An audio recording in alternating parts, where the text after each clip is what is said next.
수달 둥둥. 저 수달둥둥의 할머니는 가끔 우리 어렸을 때 세탁기, 냉장고가 어디 있었냐, 마을 겨울에서 겨울에도 얼음을 깨고 맨손으로 빨래했지, 그땐 전기도 없었단다 라고 하십니다. 1887년 동양에서는 최초로 우리나라에 전기가 처음 도입되어 경복궁을 밝혔습니다. 하지만 일반인들이 전기를 요즘처럼 마음껏 쓰기 시작한 것은 1970년 후반 정도일 겁니다. 우리가 당연히 생각하는 수도꼭지를 틀면 나오는 깨끗한 물, 스위치를 켜면 들어오는 전기 등이 당연하지 않은 곳들이 아직도 많이 있답니다. 이러한 제3세계 사람들의 생활의 편의를 돕고자 하는 사람들이 반짝이는 아이디어를 내고 있습니다. 오늘 소개시켜드릴 적정기술입니다.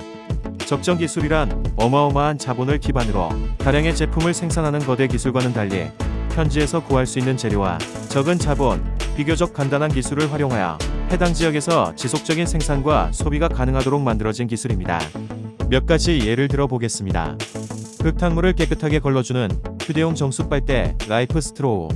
깨끗한 물을 마시기 어려운 저개발 국가, 제3국가 사람들을 위해 만들어진 제품으로 빨대를 사용하듯 제품에 입을 대고 물속에 그대로 갖다 대기만 하면 정수된 맑은 물을 얻을 수 있습니다. 하지만 이 제품은 가격이 너무 비싸다는 단점이 있습니다. 사탕수수 찌꺼기로 만든 숯, 슈가캔 차콜. 사탕수수에서 당분을 추출하고 난 후에 찌꺼기로 만든 숯은 나무 연료를 태울 때보다 연기를 적게 내고 화력도 충분하답니다. 세탁이 되는 자전거, 바이스라바도라. 전기가 들어오지 않는 오지 마을에서 빨래를 하는데 들이는 수고를 덜기 위해 자전거를 동력원으로 쓴 것입니다. 자전거에 달린 기어를 이용해 변속이 가능하기 때문에 아무리 세탁물의 양이 많아도 힘을 덜 들이고 빨래를 할 수 있는데 가격도 우리 돈 15만원 정도랍니다. 모기를 초음파로 쫓아내는 사운드 스프레이, 카이스트의 배상민 교수가 개발한 이 스프레이는 천적의 날개 진동수와 동일한 진동수를 내서 모기를 쫓는 형태로 흔들면 충전이 되는 식이라 한번 구매하면 평생 쓸 수 있습니다. 압축된 사각뼈짚을 쌓아서 집을 짓는 스트로베일 하우스. 미국에서 발명된 건축 기법으로 1에서 2개월이면 건축이 완성되어 우리나라에서도 여러 채가 시공되었고 시공되고 있습니다. 페트병 채광기 모자램프. 페트병에 물을 채운 후에 표백제만 조금 섞어서 천장에 구멍 뚫고 박아 넣으면 빛이 환하게 퍼져 나옵니다. 상가뿐만 아니라 집에 창이 없는 경우에도 요긴하게 사용할 수 있습니다. 항아리 속 항아리 냉장고. 큰 항아리 속에 작은 항아리를 넣고 그 사이를 계속 젖은 모래를 넣어주면 수분 증발에 의한 냉각 효과가 발생합니다. 이 항아리 안에 야채를 넣어두면 그냥 밖에 두었을 때보다 9배나 긴 기간 동안 신선함이 유지됩니다.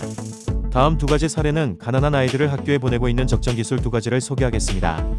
몽골은 1년 중에 8에서 9개월이 겨울이고 그중 3에서 4개월은 영하 30도에서 40도까지 내려가는 혹독한 추위가 찾아옵니다. 몽골인들은 한 달 생활비 중 절반 이상을 연료비로 써야 할 정도입니다. 몽골의 아이들은 쓰레기장을 돌며 재활용품을 수집해서 팔아 가족의 연료 구입비를 보태야 합니다. 코이카 국제개발 전문가로 몽골에 파견된 김만갑 교수는 몽골 천막주택의 난로의 효율을 높이는 장치를 고안했습니다.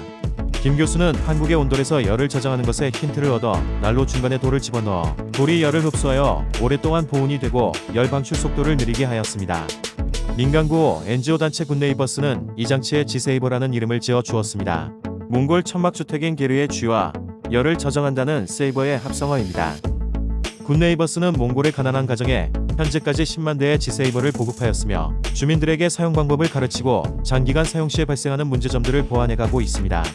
현재 몽골 정부에서도 이 장치에 관심을 갖기 시작했고 굿네이버스는 보급을 확대하고 있습니다. 지세이버 덕분에 몽골의 많은 아이들은 쓰레기장을 뒤지는 대신 학교에서 공부를 할 수 있게 되었습니다.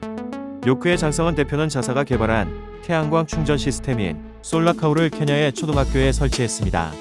솔라카우는 소 모양의 태양광 충전 시스템과 파워밀크라는 하얀색의 우유병 모양의 배터리로 구성되어 있습니다. 아이들이 학교에 와서 공부하는 동안 이 배터리를 충전할 수 있고 수업 후에는 집으로 가져가 사용하도록 하는 방식입니다. 아프리카 인구의 60%는 전기가 들어오지 않는 곳에 살고 있지만 휴대전화 보급률은 95% 이상입니다. 금융이나 공공기관 업무 등 일상의 많은 부분을 휴대폰을 통해 해결해야 합니다. 어린아이들은 배터리를 충전하기 위해 왕복 4에서 6시간을 걸어 충전소를 찾아갑니다. 이 이야기를 들은 장성원 대표는 아이들이 학교에서 공부할 수 있게 하는 아이디어를 떠올렸습니다. 아이들이 학교에서 공부하는 시간인 4에서 6시간 동안 충전하고 하루 정도 쓸 수 있는 배터리와 태양광 충전 시스템입니다. 솔라카우 한 대는 250가구에서 쓸 수 있는 태양광 에너지를 생산합니다. 보조 배터리 한 개의 용량은 2900mAh로 투지폰 한 대를 충전하고 전등 4시간을 켤 수 있는 양입니다. 현재 케냐 3곳, 탄자니아 2곳, 캄보디아 1곳의 학교에 총 8대가 설치되었습니다.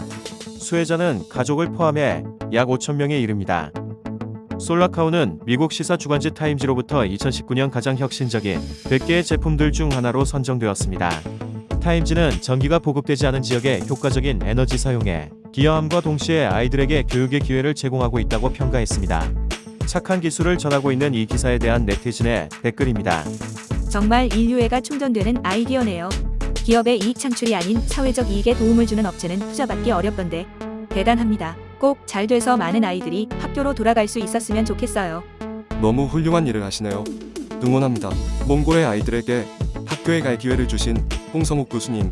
대부분의 기술 소비자는 상위 10%의 상류층이며 신기술은 주로 이들을 위해 개발되고 있다.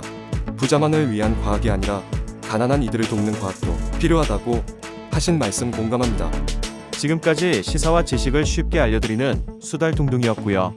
영상이 마음에 드셨다면 구독과 좋아요, 알림 설정 부탁드립니다. 구독은 무료입니다. 감사합니다.